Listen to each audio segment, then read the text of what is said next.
Good afternoon all. So today we are going to perform Pitot tube, which you all know that has been already discussed in the class, that it is the application part of Bernoulli's theorem. And what it does, it is being used for the measurement of velocity of your fluid. So depends on your experiment what fluid you are using over here. You can use for the velocity measurement of some vapor, some gases, as well as the liquid can also be considered. But here you can see we are not using any kind of fluid as in any kind of liquid over here.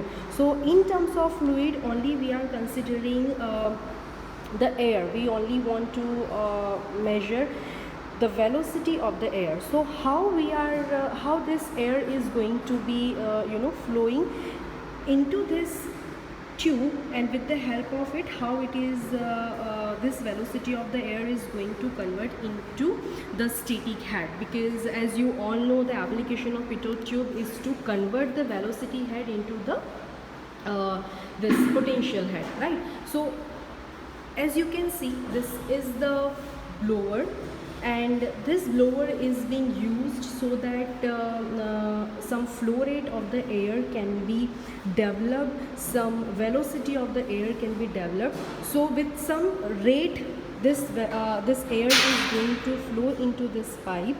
And here you can see this is our Pitot tube, which is 90-degree bend. This you can see here is a 90-degree bend, and here these holes you can see which are responsible for the static head in this Pitot tube. And we have and as you know how this static head is being developed, because there are three things which happen, which I told you in the lecture. That number one is the section where this air is going to travel or trying to travel into the Pitot tube.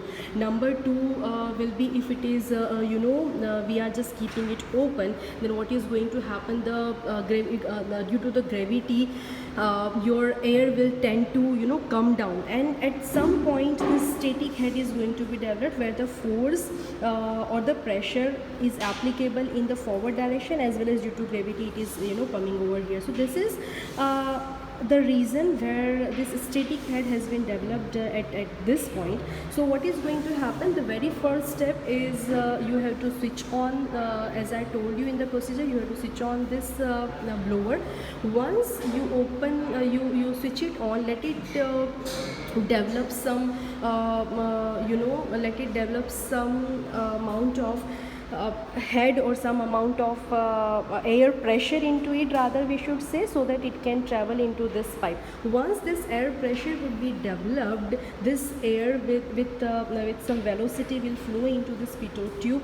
Now the direction of the air is of course from this to this. So this is the direction of your fluid, and here as a fluid we are taking air. It will rise up, it will go over here, and more would be the velocity, it will rise up very quickly.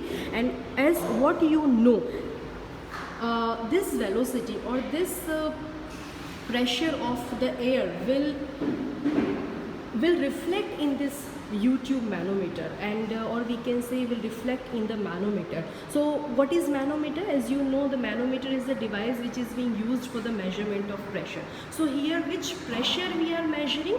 We are measuring this particular pressure. So the air which is coming from this point is rising up and then coming from this pipe, and then it will be traveling into the right limb. Say for example I am standing here, so I'll be calling this is the left limb of manometer, and this will be called as the right limb of your pressure measurement device. Now also what you know, pressure in the manometer we generally measure it in the form of the head, so we call it pressure head as well. So if you see the reading which we are measuring here is the WC stands for water column. So here pressure head we will be measuring, means the amount of head or the head which has been developed by applying some amount of the pressure in the right limb, of course the right limb will the fluid in the right limb will go down, and in the left limb it will go up, because the pressure which is being applying by this air is on the right limb. And in the in this both the columns, what we are using, we are taking water. That is why it is being called water column. If instead of this water you are using mercury, then it will be called as mmHg, or because you know there are so many units in terms of like inch H2 is also there, water water is also there, mercury, or yes, mmHg is also there. So this is how we see that what is the pressure head. So this pressure head, since it is the unit is in water column, which we are going to convert into the meter, and with the help of it you will be able to obtain the overall height. Once you have height, what is the purpose of the pitot tube? To measure the velocity. So by applying the formula, we will be able to calculate the overall velocity which is being developed by this which is being developed while this air is being flowing into the pitot tube. So thank you all. I will be in the next part, I will be explaining you the overall calculation for the measurement of velocity. Thank you.